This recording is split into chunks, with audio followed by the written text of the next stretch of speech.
Hello everybody, welcome to Playthrough.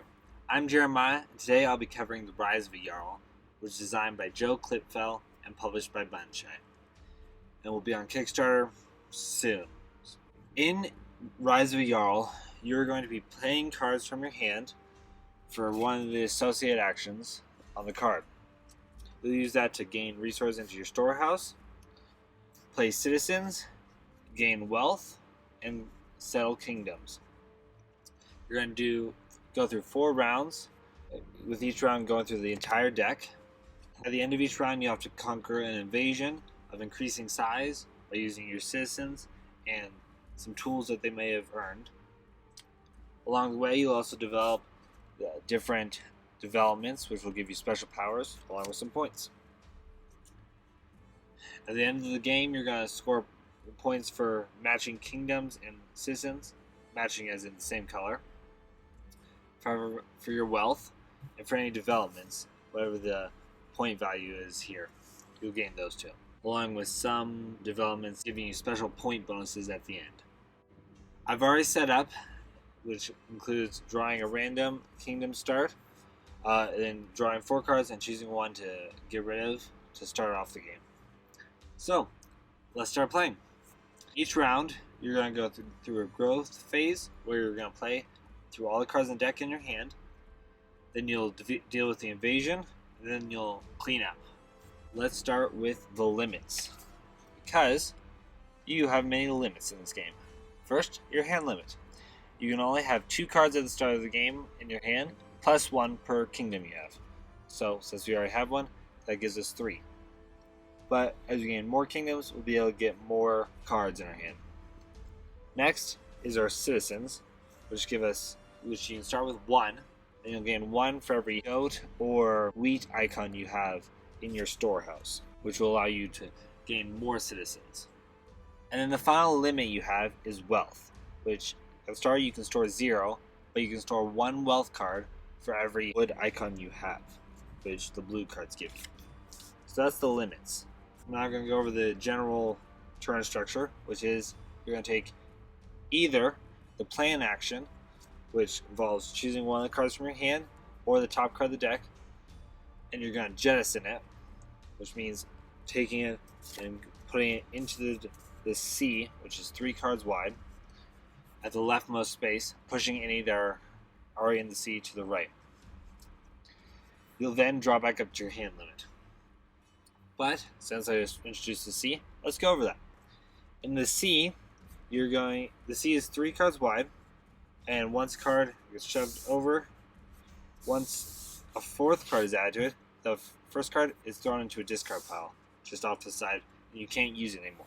But you can use cards in the sea for many of the card actions. So, that's what the sea is. So when a card says to jettison something, you're going to put it into the sea, at the leftmost spot. So that's the sea, and the plan action. If you don't want to take the plan action though, you're going to have to play a card from your hand. So you'll choose it, so for example this card, and you'll do one of the associated action on it. So this one lets you settle, or you can raid. And as we go through this first round, I will just go over the actions as we go, which there's 7, all listed here. The first action I'm going to do is the develop action, which can only be found on these green cards. And you'll notice it's the only action they have. To develop, you're going to play a card. It just goes off to the side for now. It's not in the sea or in your hand technically, so it just goes in between. You'll then choose a different card from your hand. For this turn, I'm going to choose this one. And then, whatever number it says here, you have to have that many cards in your hand and or in your storehouse of that color. So in this case, I need 2 blue cards. And the card you played, it counts as 1. So that's 1, that's 2. So I get to develop it and gain its ability. So it's just going to go into this middle area here. There, and I now have its ability, which lets me gain each wheat icon I have also gives me wealth. Well, allows me to have wealth. And when I do the trade action, which lets me convert stored goods into wealth, it'll let me draw cards back. So that's going to be a pretty cool one. After I've done that, I'm going to jettison the card I used. So in this case, this jewelry card. I'm now going to do the plan action since I can't settle and I don't want to raid. So I'm going to do the plan action. I'm going to jettison this top card, which turns out to be yellow, which is one of the cards I wanted. Whoops. Then I'll draw back up to my hand limit of 3. And I gain 2 more blue cards. For next action, I'm going to use this card for its raid action. To raid, you're going to add a resource card either from your hand or from the sea, and you're going to add it to the storehouse. So in this case, I want this card to be in my storehouse. Then you're going to look at however many icons it has. So in this case, it has 1. So I'm going to put it in the storehouse, but for every icon it has, I have to discard a card from my hand. So I'm going to discard this one. And because discard, it doesn't go into the sea. It just goes directly into the discard, which I'm just going to have off screen. So, and then I have to jettison this card. I'm now going to do the plan action again from the top of the deck, because I want to keep this card and hopefully develop it. So we're going to jettison this card, which is green. This card goes to the discard pile. This card comes in. Then I draw 2 cards, a yellow and a red. I'm going to use this yellow card for its attract action, which lets me add a citizen either from my hand or from the sea. I'm going to add this card, and they are added as a citizen. So I now have 1 citizen, which I'm going to need at least 2 citizens at the end of the round to withstand my next action. I'm going to take this blue card, and instead of gaining the development, which I wanted, but it'll come back around again, I'm going to use it for its settle action to convert a citizen into a kingdom. So it's now there as a kingdom. I then jettison the card. That goes out. I'm now going to plan again, jettisoning this card, which is a yellow card, which I wanted. Keeping all yellow cards going there. Which, that's actually a third of 4 yellow cards. So I'm going to need to be careful. And I get 2 green cards. Great. Alright. I'm now going to play this red card for its tribute action, which allows me to add, for every kingdom I have, I can add a matching card, matching again being of the same color, from the sea or my hand to the storehouse. So I can add a blue and a red card. Only 1 of each. So if I had 2 blue cards out here, I couldn't add both unless I had 2 blue kingdoms. But I do have 1 blue card here, so I'm going to add it there, which is nice. And this one just kind of moves over a little bit. Then I jettison it, because I don't have any red cards, because I can't do that card as part of the action. Then, I'm going to jettison this card, throwing that one out, to plan, and gain me 4 cards now, which exhausts the deck.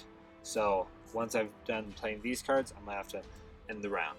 I'm now going to play this yellow card, not for its attract action this time, but for its trade action, which allows me to take any card from my storehouse. In this case, I'm going to take this one, flip it over. Well, first looking how many icons it has, in this case 2.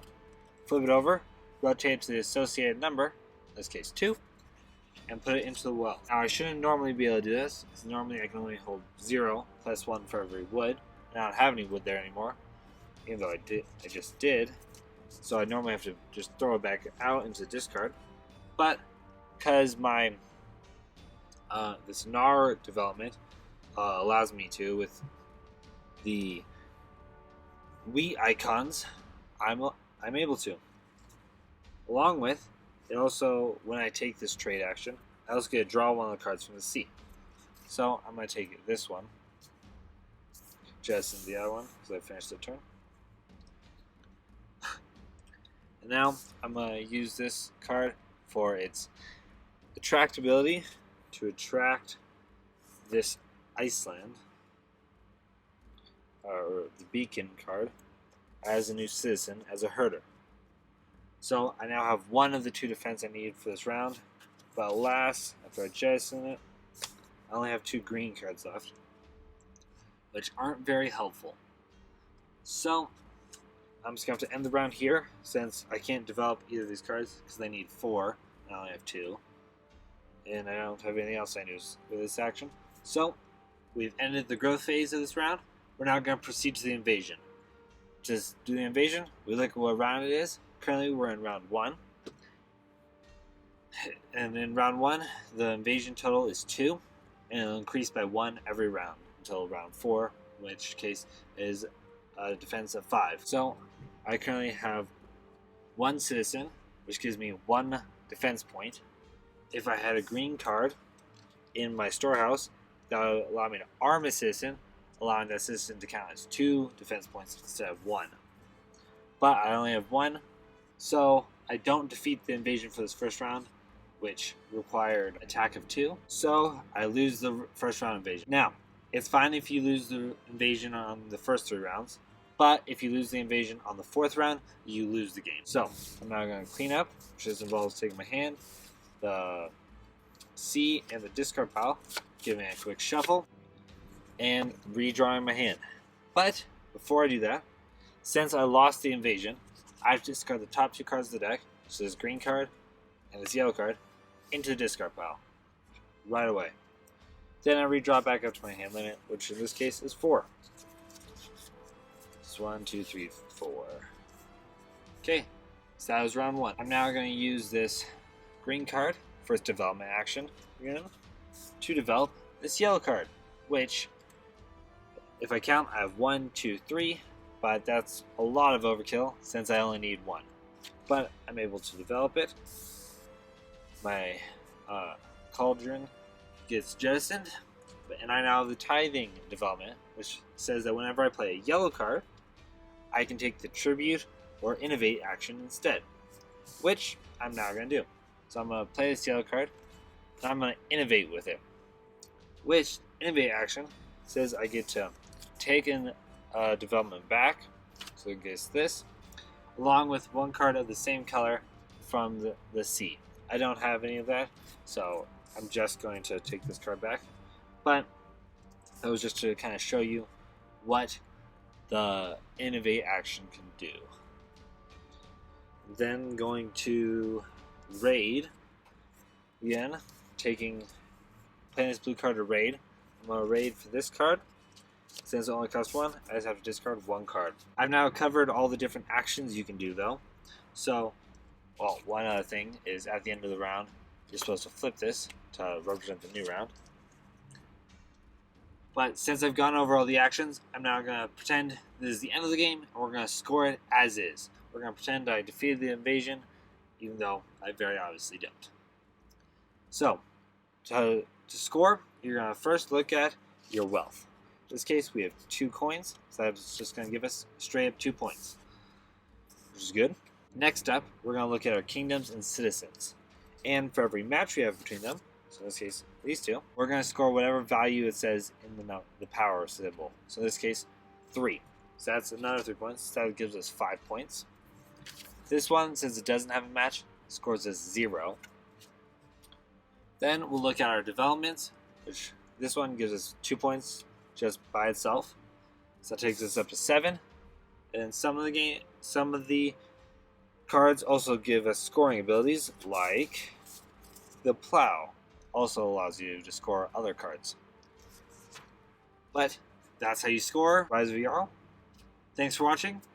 The link to the Kickstarter is down in the description. Enjoy!